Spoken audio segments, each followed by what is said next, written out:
There used to be a hamlet beyond South Tidegate in western Lanosha. Hearthstone, 'twas called.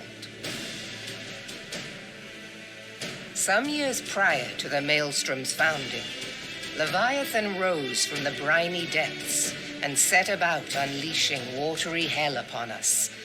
On that occasion, the company of heroes put him down before he could do too much damage.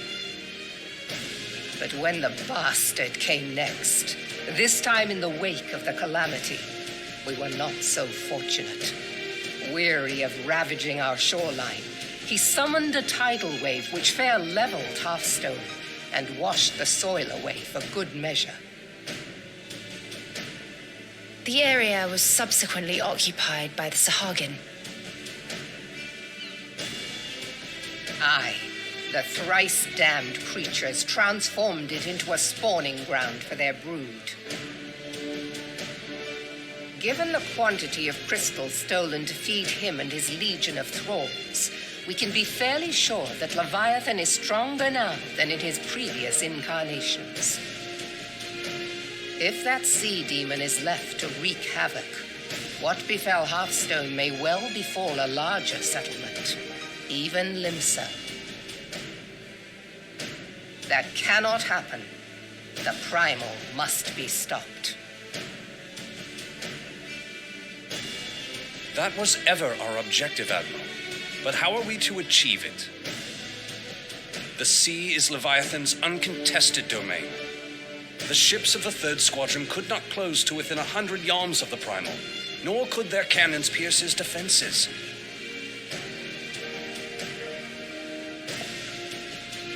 I have read the reports, Master Thancred.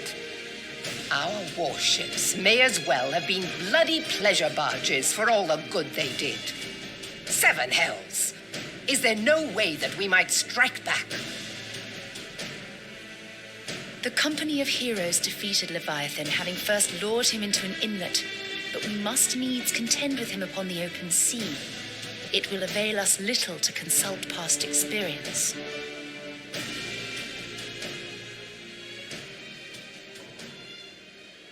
Admiral, if I may. Speak freely, Marshal. By all accounts, Leviathan's most formidable weapon is the very sea itself. Waves and whirlpools, tides and currents, all these things are his to command. The key to victory, I believe, lies in disarming our foe. This, in effect, is what the company of heroes achieved with their ruse.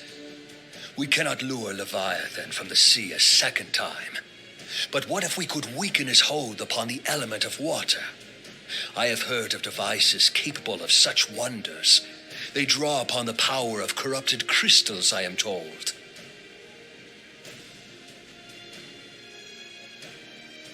If mounted upon a ship, such a device might be used to prevent Leviathan from bringing the full force of the sea to bear against us, rendering him no more dangerous than any other sea serpent. Of course. Sid built a similar device to grant the Enterprise safe passage through Garuda's Tempest, did he not? Begging your pardon, my lady, but to give credit where it's due, this is something I heard from an old arcanist friend of mine. It makes little difference who thought of it first, so long as it works. Beg the specifications of this device from your friend, and I shall pass them on to our people at Naldic and Vermelis. But before we proceed any further, I would voice one concern. Piercing Garuda's defenses is one thing. Suppressing Leviathan's attacks, quite another. In matters of science, I am as a babbling babe, but I cannot well imagine that such a feat would be possible without a veritable mountain of corrupted crystals. The question being, do we have a ship big enough to bear such a burden? Mayhap not, Admiral, but two might. Recall you the tale of Mistbeard's greatest haul? It is said that he lashed two ships together, side by side, the better to bear his plunder. By your leave, we might attempt to repeat the trick. The gods know it would be quicker than building a new vessel. Mistbeard did this. Truly, Marshal, upon the subject of the Pirate King, you are as a scholar. Now, from what I have gleaned of these matters, the device will need to be in close and constant proximity to the target. To wit, we must lash our twin vessel to Leviathan. This in itself will be no small feat. Ramming speed will be required, but given the weight of the cargo, that will only be attainable with the aid of a towing vessel.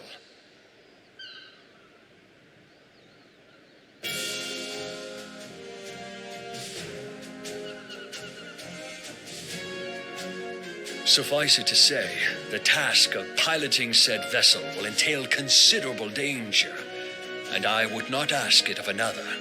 I volunteer myself. 'Twill be dangerous for all involved, but we have no better recourse. Very well.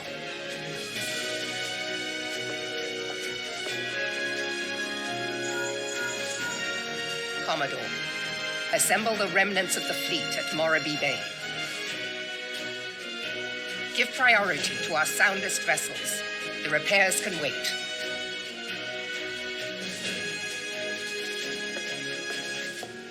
Storm Marshal Slafierson, command of the operation is yours. I want that twin vessel ready to sail post-haste. At once, Admiral.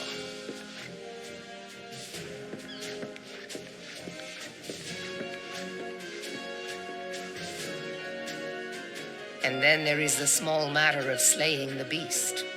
The fate of Limsa Lominsa rests upon your shoulders once again. Go well, warrior of light.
we Lominsons are sworn to strive till sea swallows all, and swallow all it would have had Leviathan prevailed.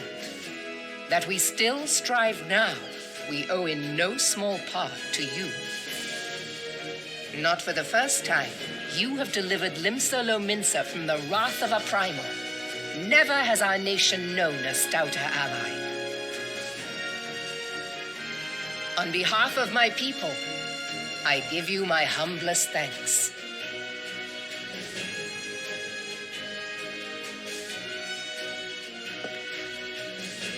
'Tis meet that I give thanks to old Mistbeard, too, for his fine solution. Whatever else he may have been, 'tis clear he was a resourceful soul. Would that I had a man like him in my service.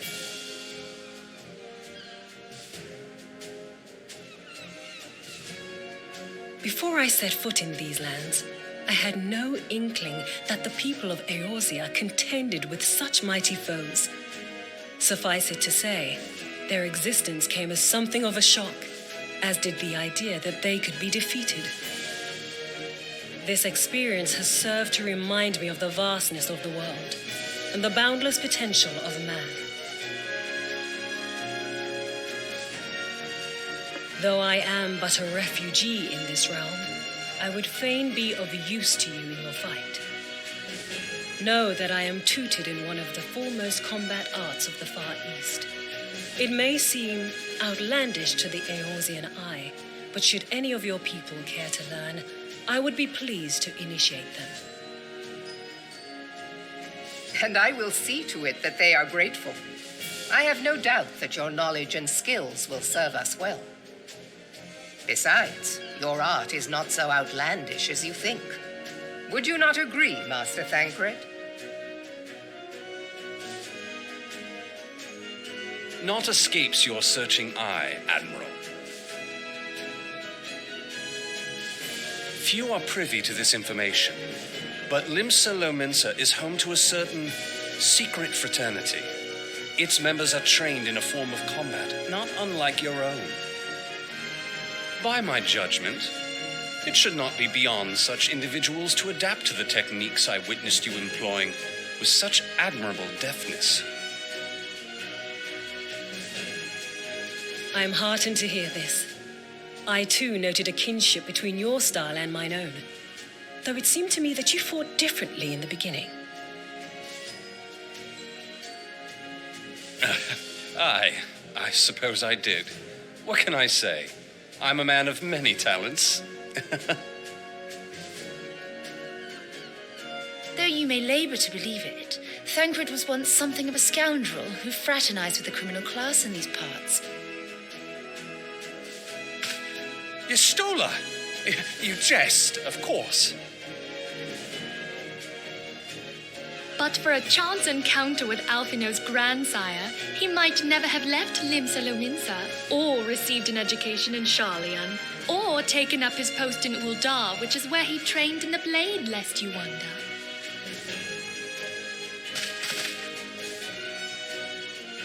Minfilia, please! It would seem there is more to you than meets the eye, Master Thancred.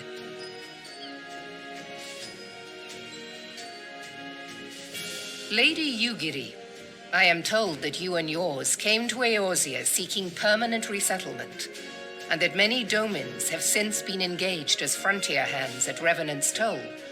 Morderna is many things, but a place of refuge it is not. Know that I would like nothing better than to furnish your people with a new home here on Lominsan soil. Alas, racked by instability as we are, our nation is in no fit state to take you in. Yet I'll not have it said that we turned a blind eye to your suffering. Until such time as we can do more, I pledge to send provisions. We are in your debt, Admiral. I realize that it scarce qualifies as repayment, but if it please you, I shall set about sharing my martial knowledge with your people at once.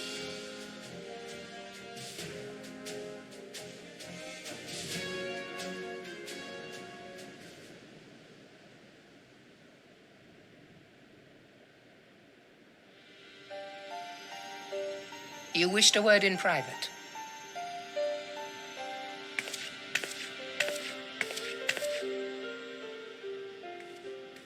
The better not to spoil the festive mood. History repeats itself, Admiral.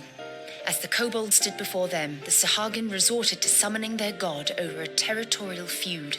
They acted in self-preservation. It may be that the Sahagin initiated this particular clash, but how it begins does not interest me so much as how it ends.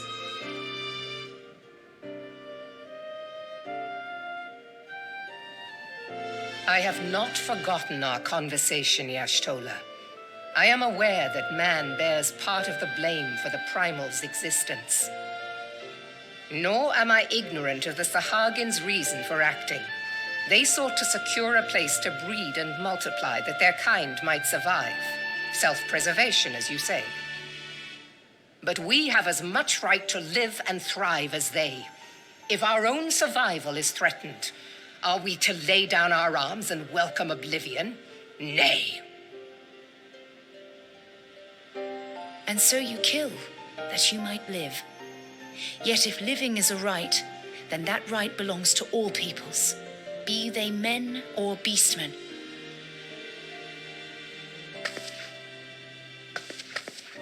I'll not deny your reasoning, but when a storm gathers, it falls to me to see my people safely through it. That is my duty, and I shall do it.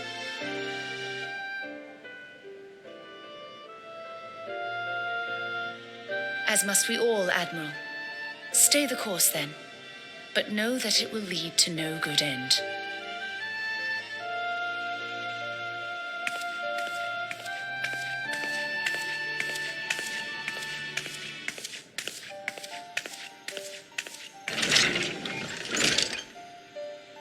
Man has ever put himself first and foremost.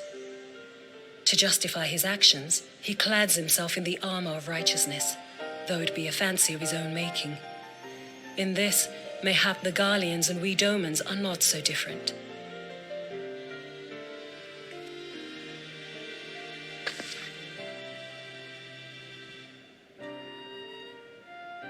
Eorzea has become as a raging sea. If we are to keep our heads above the waves, we cannot scruple to drown the man next to us. When hopes of coexistence founder, strength must determine who has the greater right to live.